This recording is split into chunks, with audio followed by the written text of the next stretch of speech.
Muito bem, meu aluno querido, vamos continuar aqui estudando a matéria de concordância. Essa matéria que costuma cair bastante nas provas. Já estamos falando de concordância verbal, né? Uma das partes mais importantes, é aquilo que você precisa saber para não errar as questões. Olha só, eu vou falar agora um pouquinho sobre regras relativas à construção do sujeito. O que é isso então? Nós temos uma parte da concordância verbal que pensa sobre como o sujeito está construído para daí você fazer a análise de concordância. Veja, primeira regra, se nós tivermos sujeito construído com uma expressão partitiva seguida de nome no plural.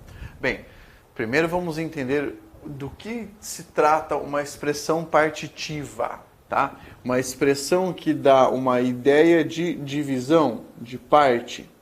É o que nós chamamos também de substantivo partitivo. Seguida de nome no plural. Quando eu falo nome, nós estamos falando também de substantivo. Certo? Muito bem. Quando houver esse tipo de sujeito, qual vai ser a regra? De acordo com a gramática, você pode deixar o verbo no singular ou no plural. Ok? Vejamos aqui.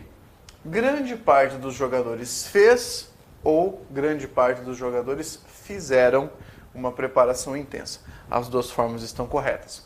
Analise comigo. Esse fez ou fizeram é a nossa porção verbal, claro? E agora vamos pensar qual é o sujeito dessa parte. Quem fez uma preparação intensa? Grande parte dos jogadores. Agora, peraí. Vamos pegar esse pedaço e vamos analisar a formação dele. Você tem grande parte e você tem jogadores. Nessa expressão grande parte, eu já tenho a palavra parte, que é um substantivo partitivo. Eu entendo que isso aqui é uma expressão partitiva.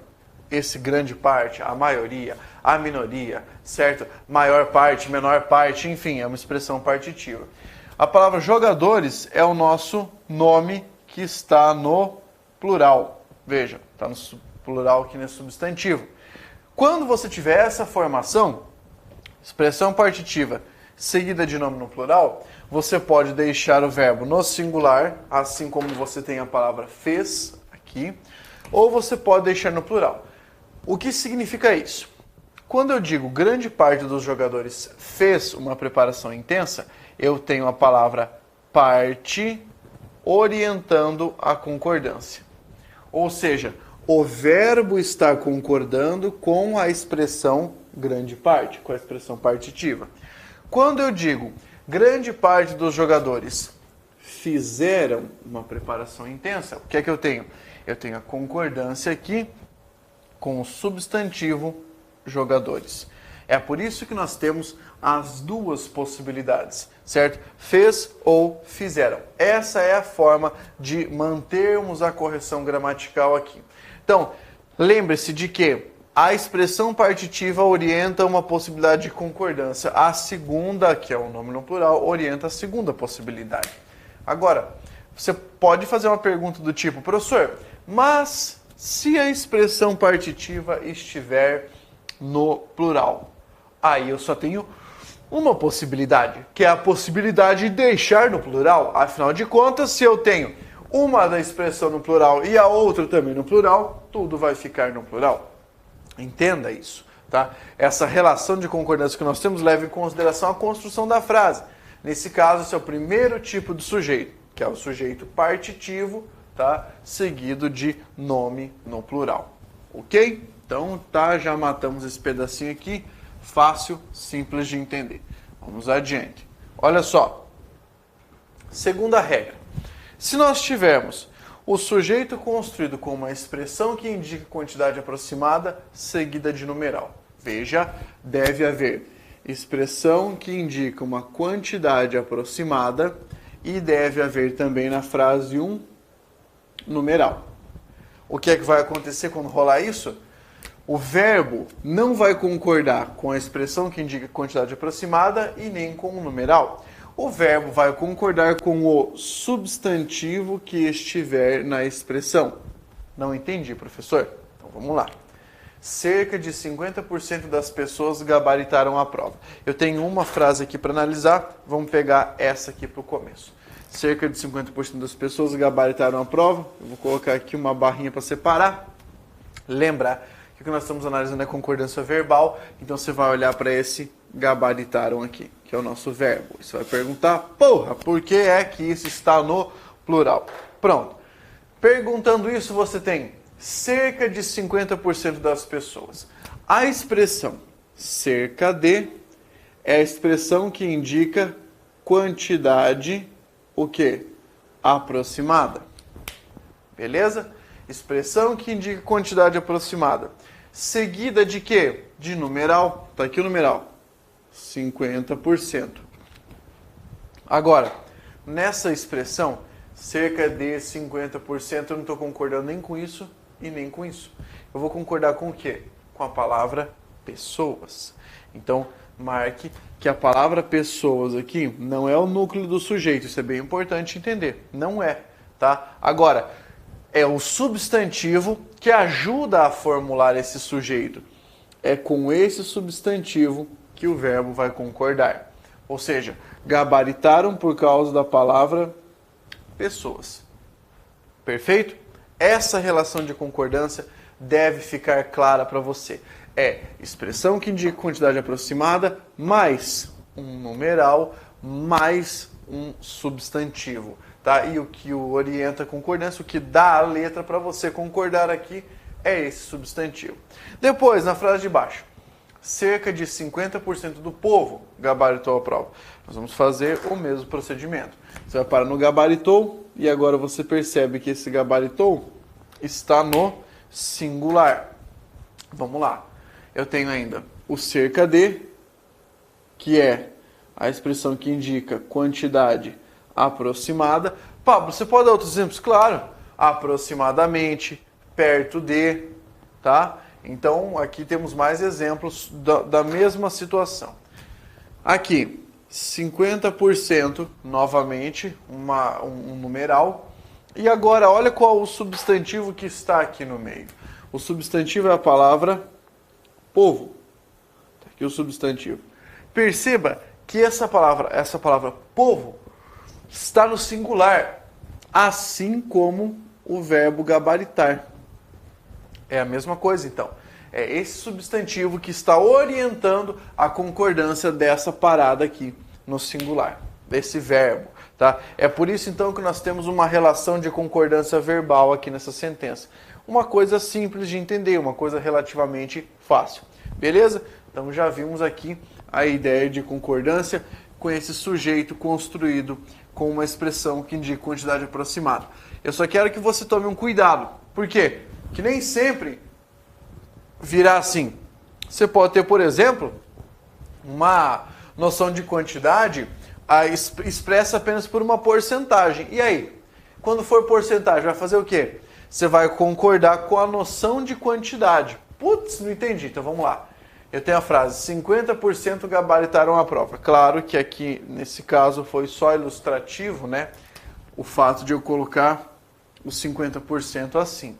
Por quê? Porque como é início de sentença, eu deveria escrever por extenso. Mas, para que você entenda, gabaritaram está no plural por causa dos 50%. Entendeu? Está no plural porque você tem esse numeral aqui. 50% gabaritaram a prova. Pablo, mas se eu tivesse a expressão com o substantivo ao lado? Você iria utilizar como referência a expressão com o substantivo.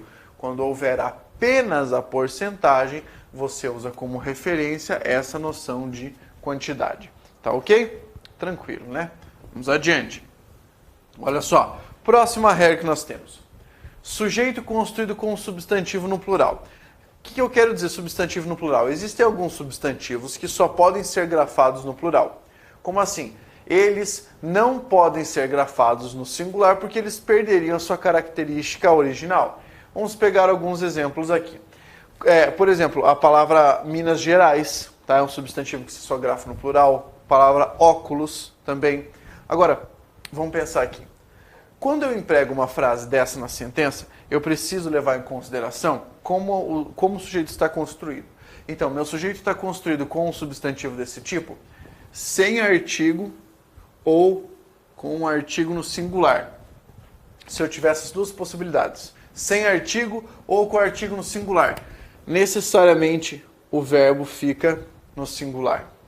Por exemplo, Minas Gerais exporta cultura. Eu te pergunto, quem é que exporta cultura? Resposta, Minas Gerais. Você viu que nesse sujeito, o substantivo Minas Gerais está escrito sem artigo? Aqui, ó, eu não coloquei as Minas Gerais. Professor, e dá para colocar com artigo no singular? Não, né? Como é que eu vou falar a Minas Gerais? Tá? Ou a Minas Geral? Também não dá, só se eu quero dizer assim, vixe, isso aí vai para lá e pega a Minas Geral. Não é isso, né? É muda o sentido. Eu quero que você entenda. Sempre escrito no plural, mas aqui foi sem artigo. Se for sem artigo, eu digo Minas Gerais exporta cultura, assim no singular. Perfeito? O Amazonas é vasto. O que aconteceu aqui? Eu utilizei a palavra Amazonas, que está compondo o nosso sujeito, mas eu coloquei o artigo o, porque é, vamos imaginar, o rio Amazonas, certo? O rio Amazonas. Nesse caso, o verbo obrigatoriamente ficará no singular. Beleza? Fica no singular. Para manter a concordância corretamente. Muito bem. Depois, se nós tivermos com artigo no plural, o verbo ficará no plural. Tá? Pense que ó, os Estados Unidos entraram no conflito. Então eu tenho aqui o verbo entrar, está no plural porque, olha o sujeito, os Estados Unidos. Dá para você falar Estado Unido? O Estado Unido. Não, né, cara? Por quê? Porque daí muda o sentido. Quando eu falo de os Estados Unidos, eu estou falando do país. Pablo, eu posso falar os Estados Unidos? Não. Por quê? Porque está errado. Não pode. Tá? Se você puser o artigo, você tem que colocar o artigo no plural. Ah, professor, mas eu já ouvi gente falando os Estados Unidos. Então, essa pessoa falou errado. Tá? Agora, olha só. Se eu empregasse sem artigo, por exemplo, Estados Unidos, aí seria Estados Unidos entrou. Perfeito? Por quê? Porque eu teria a regra aqui de cima. Seria o substantivo, o sujeito construído com o substantivo pluralizado sem o artigo. Tá? Mas essa regra só vale para esses substantivos que possuem essa característica de serem grafados sempre no plural. Perfeito? Como aqui tem o artigo e está no plural, o verbo obrigatoriamente vai para o plural. Perfeito até aqui? Facílimo de entender isso. Mas tem que memorizar. Uma coisa boa é você fazer quadros de memorização de regra, tá? Para concordância. Bueno? Olha o próximo tipo. Sujeito construído com um pronome interrogativo ou um pronome indefinido no plural mais um pronome pessoal. Não entendi, professor. Vamos lá, fique de boa que vai dar certo. Ó, quais de nós encontrarão ou encontraremos a resposta? Isso significa que nesse tipo de regra, o verbo pode concordar com um dos pronomes em questão. Perceba, quais de nós encontrarão? Eu tenho aqui o quais e eu tenho o nós. Esse quais é o pronome interrogativo. Nós, pronome pessoal. Quando eu digo quais de nós encontrarão a resposta, o encontrarão está concordando com que palavra? Com a palavra quais. Perfeito? Essa relação de concordância aqui, ó, é possível. Mas e se eu disser quais de nós encontraremos a resposta? Você percebeu que esse encontraremos está colocando a primeira pessoa ali? Então esse encontraremos está puxando a concordância para a palavra nós. Quais de nós encontrarão? Concorda com quais? Quais de nós encontraremos? Concorda com o nós. Pode? Pode. Outro exemplo aqui, ó.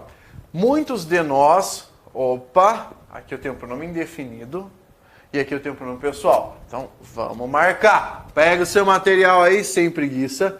Pronome indefinido e aqui pronome pessoal. Muitos de nós reivindicam. Reivindicam. Aqui está na terceira pessoa do plural concordando com a palavra muitos. Muitos de nós reivindicamos as medidas mencionadas. Quando eu falo reivindicamos, eu estou concordando com a palavra nós. Você entendeu como é que funciona essa regra? Então, se eu tiver pronome interrogativo ou pronome indefinido mais pronome pessoal, eu concordo com um dos dois. Seria impossível concordar com os dois ao mesmo tempo, né? Mas beleza, conseguimos entender aqui essa noção. Então, ou você pega como referência a terceira pessoa ou a pessoa do pronome pessoal para conseguir mandar. Outra coisa aqui, atenção.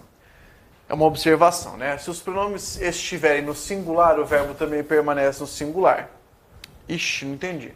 Veja, se esses pronomes que eu mencionei anteriormente aqui, ó, o pronome interrogativo ou o pronome indefinido, né? Obrigatoriamente o verbo ficará no singular. Perceba.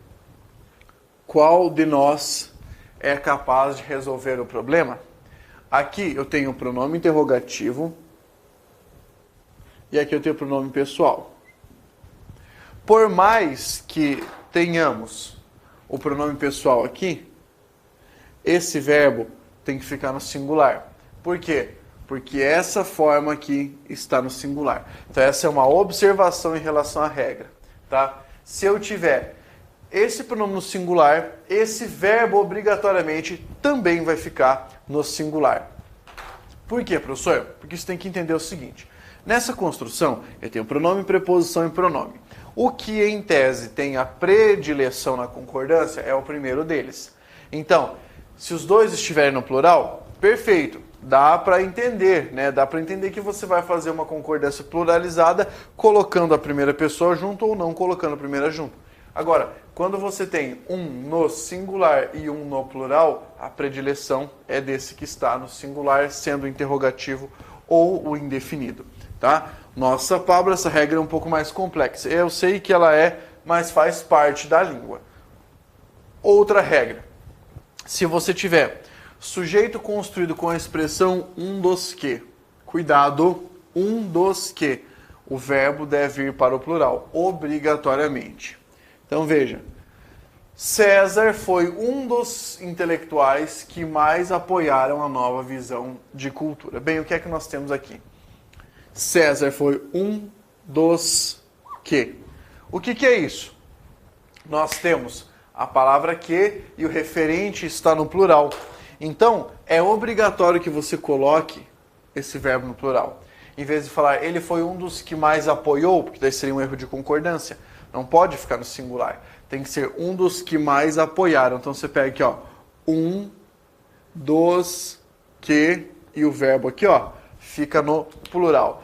Ele foi um dos que mais falaram, foi um dos que menos estudaram, certo? Porque o um está relacionado ao termo antecedente. Agora, o verbo está relacionado a essa forma, dos que é obrigatoriamente pluralizado. Beleza? Vamos para a próxima regra. Vamos pegar agora sujeito construído com núcleos sinônimos. O que é o núcleo sinônimo? Núcleo com significado semelhante. Tá? Então você vai utilizar o verbo no singular ou no plural. Isso é uma coisa muito louca.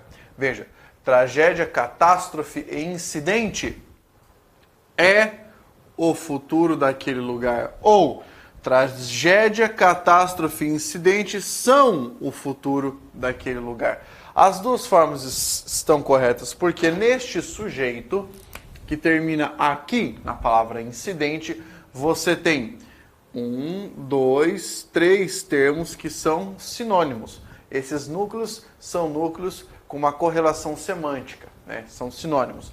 Então eu posso deixar no plural ou no singular. As duas formas estão corretas. Beleza? Bueno. Agora, sujeito construído com núcleos em gradação. O que é núcleo em gradação? Ou você tem dentro de um campo semântico, que é um campo de significação, a noção desses termos aumentando, ou a noção desses termos diminuindo. Então o que é que nós temos aqui? Sujeito com núcleos em gradação. O verbo vai ficar no plural ou vai concordar com o último núcleo, que daí é uma possibilidade singular, né? Por exemplo, um dia, um mês, um ano, uma vida de opressão não é suficiente para nos vencer. Esse não é suficiente está concordando com vida de opressão. certo? E eu poderia dizer ainda, não são suficientes. Por quê? Porque daí, nesse caso, eu concordaria com todo referente. Um dia, um mês, um ano, uma vida de opressão. Agora, atenção.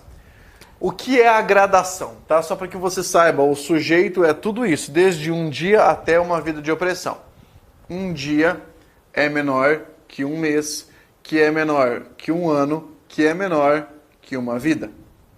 Então, você não percebeu, nós estamos aqui crescendo essa noção. Isso aqui é uma gradação.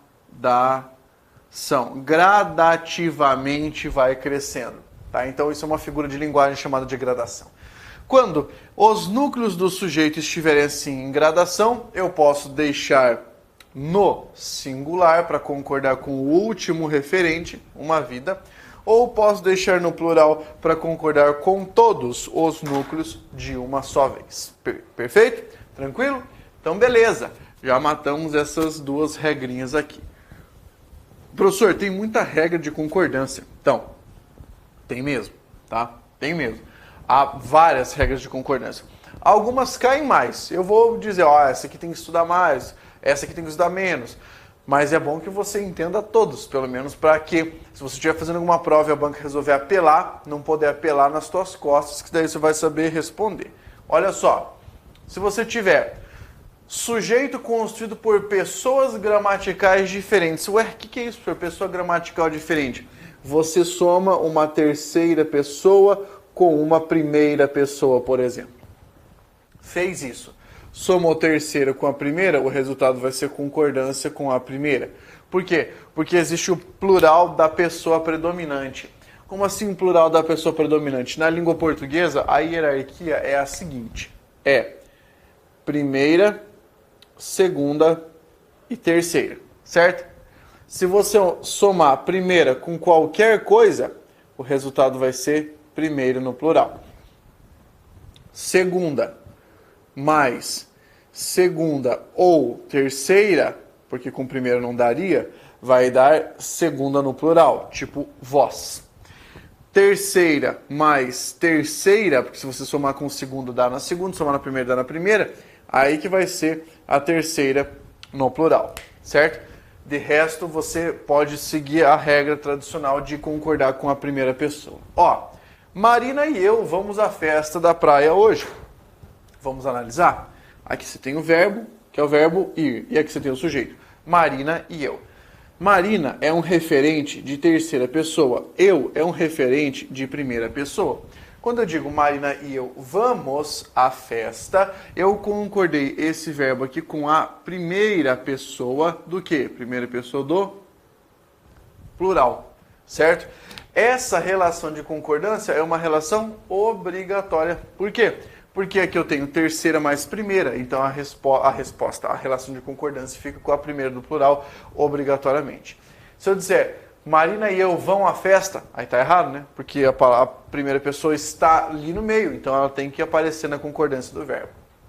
Se você tiver na frase sujeito composto ligado pela palavra com, tá? Mas a palavra com deve ter um sentido aditivo, um sentido de soma. O verbo obrigatoriamente deve ir para o plural. Pense comigo. A menina com sua mãe registraram a queixa. Assim. A menina com sua mãe registraram a queixa. Do modo como está essa frase, você tem que ter o quê? Eu tenho aqui um núcleo de sujeito, aqui eu tenho outro e a ligação é feita com a palavra mãe. Então essa é uma espécie de sujeito composto. Tá? Então, obrigatoriamente, a palavra vai para o plural, o verbo vai para o plural, porque essa palavra com aqui está correlacionando esses dois núcleos. Existe uma observação em relação a essa regra, tá? Atenção, aqui se estiver grafado desse modo, sem vírgula, sem separação, sem nada desse tipo, aí você vai deixar o verbo no plural, perfeito? Só se estiver assim. Por quê? Eu vou te mostrar uma outra possibilidade agora. Vamos analisar aqui. Veja, a observação é, se essa expressão for separada por vírgulas, o verbo vai ficar no singular. Ué, não entendi. Olha só. Considere, eu tenho um termo no singular aqui.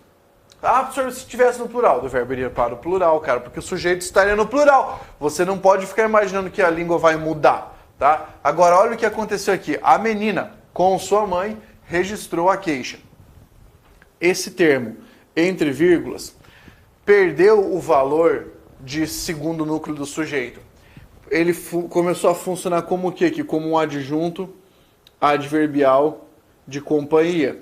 Quer dizer, a menina registrou a queixa com sua mãe. Esse termo está entre vírgulas por causa disso, porque é um adjunto adverbial de companhia deslocado dentro da sentença. Agora, perceba, o verbo registrou. Registrou por quê? Porque você tem aqui o sujeito no singular, sujeito no singular, o verbo fica também no singular. Percebeu? Essa é uma relação obrigatória de concordância. Ok? Fácil de entender. Então, se a expressão estiver entre vírgulas, você concorda só com o outro núcleo do sujeito, porque daí vai ter um núcleo só. Ok? Ó, se você tiver um sujeito composto ligado pela palavra nem, não existe consenso na gramática, tá? Não existe, eu vou te dizer, não existe consenso. Alguns gramáticos dizem que você pode deixar no singular, outros que você pode deixar no plural, outros que tanto faz. A maior parte das gramáticas diz tanto faz, tá? Mas vamos pensar assim, o recomendável é você empregar no plural. Agora, eu vou te dar uma ideia. Pense aqui, ó, nem dinheiro, nem fama encantavam aquela menina. Se você repetir a palavra nem, é até mais fácil de perceber a necessidade do plural, certo? Tá aqui o sujeito e a palavra nem, encantavam no plural. Agora, se eu tirasse o primeiro nem, dinheiro nem fama encantava aquela menina. Aí dá para você empregar no singular. Isso não é regra, tá? Não é regra, mas é uma sugestão que eu dou para você pelo menos visualizar com mais facilidade. Por quê? Porque segundo a gramática eu posso deixar nem dinheiro nem fama encantava aquela menina, nem dinheiro nem fama encantavam aquela menina. As duas formas seriam corretas do ponto de vista da gramática normativa. Tá? Então daria para fazer assim, no singular ou no plural, sem problemas para a correção gramatical. Beleza até aqui? Então tá tranquilo. Vimos essa parte aqui do sujeito composto ligado pela palavra nem. Calma, que ainda não acabou a parte de concordância. Ainda há muitas regras de concordância para você estudar. Regras de concordância verbal, regras de concordância nominal. Eu vou interromper aqui agora só para você poder respirar e nós partimos para uma próxima análise desses conteúdos. Maravilha? Continue estudando. Força, guerreiro!